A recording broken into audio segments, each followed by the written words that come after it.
ভিডিওটি আমরা Samsung USB driver কিভাবে সেট আপ করবো আমাদের উইন্ডোজ 10 বা উইন্ডোজ 7, উইন্ডোজ 8, 10, 11 যেটাতে হোক অবশ্যই আপনারা সেটাতে সেট আপ করে নিতে পারবেন। তো জাস্ট এটাকে ডাউনলোড করবেন। ডাউনলোড করার পর আমরা সিম্পলি গুগলে গিয়ে সার্চ দেবো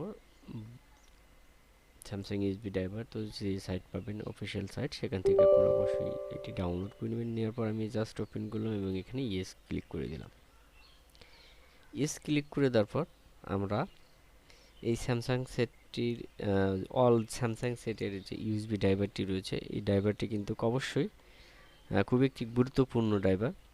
এটা অনেকে ইনস্টল করে নর্মালি, এরকম আমি যেরকম ওপেন করছি, ওপেন করে ইনস্টল করে নিচ্ছি। আসলে পারফেক্টভাবে এটা কিন্তু এই সলিউশন হলো না।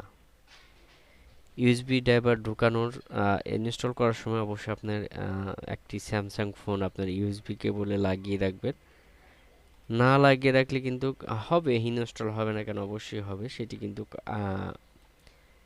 পরে অনেক ঝামেলা করতে পারে। তো সর্বপ্রথম আমি এটাকে ইনস্টল করলাম এবং আমার ইউএসবি কেবল কিন্তু সেটের সঙ্গে লাগানো আছে, অর্থাৎ কম্পিউটারের সঙ্গে আমার ইউএসবি যে কেবলটি রয়েছে সেটি কিন্তু লাগানো রয়েছে। তো লাগানো থাকলে আপনারা দেখতে পারবেন যে এটা সেট আপ হতে একটু স্লোভাবে কাজ করছে। তো এই ধরনের ভিডিও পেতে, এই ধরনের ড্রাইভার অ্যান্ড্রয়েডের টিপস অ্যান্ড ট্রিক্স পেতে অবশ্যই আমাদের এই চ্যানেলটিকে সাবস্ক্রাইব করে পাশে থাকুন। দেখুন আমাদের স্যামসাং যে ড্রাইভারটি রয়েছে, ড্রাইভারটি এখানে সেট আপ কিন্তু হচ্ছে। এখানে আমি আরেকটি কথা বলবো আপনাদেরকে, সেটা হলো এই ড্রাইভারটি কিন্তু দুই ধরনের হয়ে থাকে। একটি হলো ৮৬ বিট, আর একটি হলো ৬৪ বিট। তো আপনার অপারেটিং সিস্টেমের সঙ্গে কিন্তু মিল রেখে এটি সেট আপ দিবেন। যদি আপনার অপারেটিং সিস্টেমের সঙ্গে এটি না মেলে, সেক্ষেত্রে কিন্তু নট সাপোর্টেড দেখাবে। তো দেখতেই পাচ্ছেন আমাদের যে ড্রাইভারটি সেটি কিন্তু সেট আপ হচ্ছে। লেটেস্ট স্যামসাংয়ের যে ড্রাইভার রয়েছে সেটি এখানে সেট আপ হচ্ছে। এরপর আমি এমটিপি ড্রাইভারটি কিন্তু খুবই একটি গুরুত্বপূর্ণ ড্রাইভার। এটি যেমন গুরুত্বপূর্ণ, এমটিপি ড্রাইভার কিন্তু এফআরপি রিসেট করার জন্য কিন্তু খুবই গুরুত্বপূর্ণ। তো সেটি নিয়েও আমি নেক্সটে একটি ভিডিও করব। অ্যাকচুয়ালি যারা ফ্লাশিং করতে চান, ফ্লাশিং শিখতে চান, তারা অবশ্যই আমার এই চ্যানেলের সঙ্গে থাকবেন। আশা করি আমার এই চ্যানেল থেকে আপনারা ফ্লাশিং করতে পারবেন এবং অবশ্যই কমেন্ট বক্সে কমেন্ট করবেন। কমেন্ট করলে সেই কমেন্টের ভিত্তিতে কিন্তু বোঝা যায় যে আপনাদের কি সমস্যা হচ্ছে না হচ্ছে।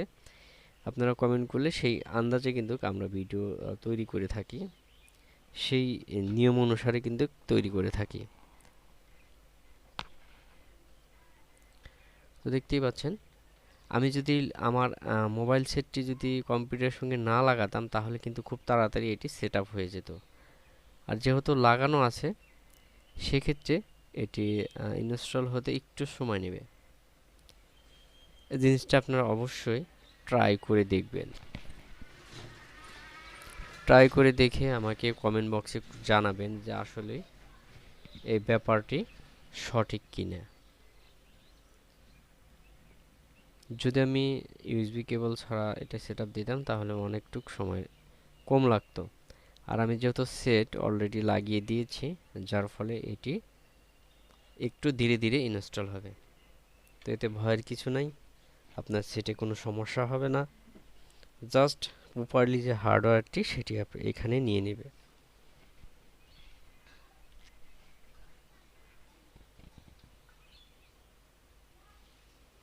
অল্প কিছুক্ষণ লাগবে, প্রসেস হচ্ছে। আমরা ফুল ভিডিওটি দেখব, না টেনে ফুল ভিডিওটি আমরা দেখব, যাতে কোনো সমস্যা হলে সেটি আপনারা বুঝতে পারেন। এখন সেট আপ করতে গেলে যদি কোনো সমস্যা হয়, সেটি আপনাদের সঙ্গে আমি ডিসকাস করব যে এই ইরর কেন আসতেছে। অনেকেরই সেট আপ হয় না, অনেক সেটই সেট আপ হতে চায় না। সেগুলো আপনারা অবশ্যই আমাকে আমার যে চ্যানেল রয়েছে চ্যানেল কমেন্ট বক্সে জানাতে পারেন, লিখে জানাতে পারেন, অথবা টেলিগ্রাম চ্যানেলে জানাতে পারেন। তো দেখুন এটি কিন্তু প্রায় 100% কাছাকাছি, কোনো প্রকার এরর আসেনি।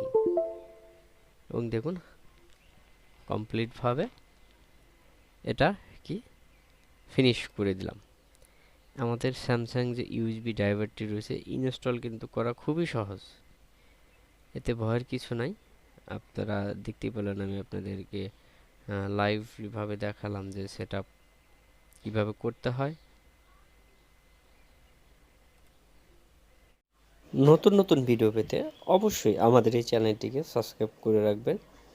ফ্লাশ বিডি আপনার পাশে আছে, পাশে থাকবে, সব সময় সাহায্য সহযোগিতার হাত বাড়িয়ে দিব এবং অবশ্যই আপনারা আমার সঙ্গে থাকুন।